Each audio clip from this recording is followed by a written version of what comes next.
At the end of July, the White House was at rock bottom. The president was tweeting at all hours of the day and night.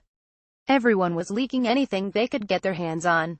Anthony Scaramucci was hired as communications director and fired 10 days later. And John McCain killed what may have been the GOP's best chance at repealing Obamacare with a gladiator-esque thumbs down.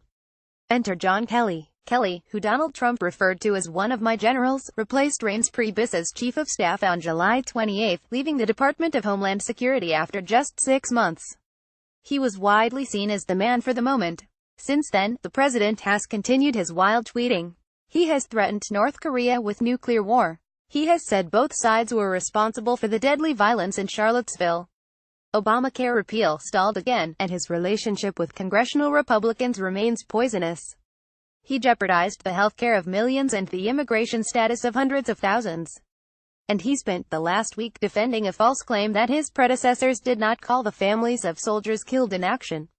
With a passionate, freewheeling, and misleading press conference yesterday, the kind of spectacle that we have come to expect from this administration, but would be considered downright bizarre in any other circumstance, Kelly brought his image as a moderating influence to a definitive end. By all appearances, he has done little to stem the chaos emanating from the White House, and yesterday he showed that he is more than willing to facilitate it. It's worth remembering that Trump, under scrutiny for failing to call the families of 4 American servicemen killed in a mysterious ambush in Niger 2 weeks ago, started this fiasco with a completely unnecessary lie. His claim that Barack Obama and others did not call the families of slain soldiers set off a howling controversy, prompting Rep. Frederica Wilson to divulge that she overheard Trump making disrespectful remarks he knew what he signed up for to the widow of Sergeant LaDavid Johnson as she was en route to collect Johnson's body. Johnson's mother also told The Washington Post, "Trump did disrespect my son." In characteristic fashion, Trump claimed Wilson was lying and doubled down on his initial claim, forcing his entire staff, most conspicuously Kelly, to provide him with cover. The White House leaked that Obama had not called Kelly after his son, Robert, was killed in action in Iraq in 2010. Trump cited Robert's death when defending his own comments, telling Fox News Radio, "You could ask Jen. Kelly, did he get a call from Obama?" The first believe his policy was somewhat different than my policy. "I can tell you my policy is I called every one of them." The last statement was, naturally, a lie. When Kelly stepped to the podium on Thursday, he had the chance to douse this conflagration. Clearly upset at the extent to which the conversation about the 4 soldiers had become politicized, Kelly stressed the importance of their sacrifice. "Most Americans don't know what happens when we lose one of our soldiers, sailors, airmen, Marines, or Coast Guardsmen in combat. Let me tell you what happens," he began. Then he explained, in emotional and vivid terms, what happens when a soldier's body is brought back to the United States, and how the families are notified. At one point, Kelly only called on journalists who said they knew Gold Star families. The charitable reading of this decision was that Kelly was trying to prove a point. The journalists in the White House press room aren't part of Gold Star families, and many don't know any. That lack of familiarity has led to this issue becoming a circus over the last week. Kelly, this reading goes, was trying to remind the press corps of the huge and growing disconnect between military and civilian cultures.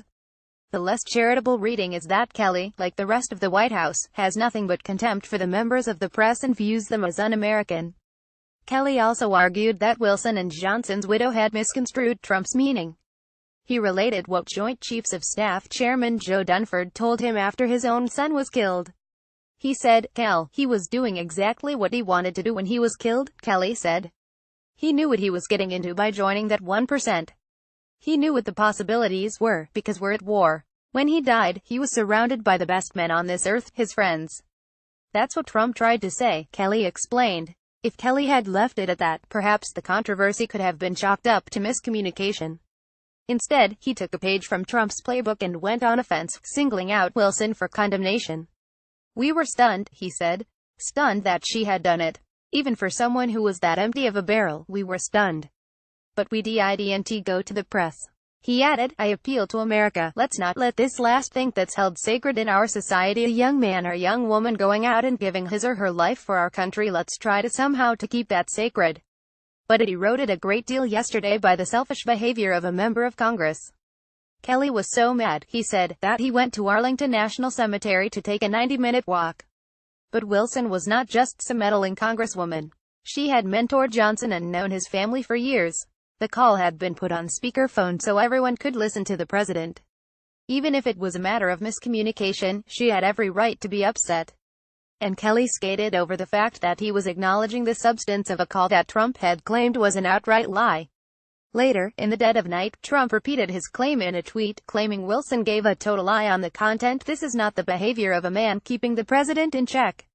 Later, Kelly appeared to take a swipe at Khizr and Ghazala Khan, the Gold Star parents who memorably spoke at the Democratic National Convention last summer and drew Trump's fury.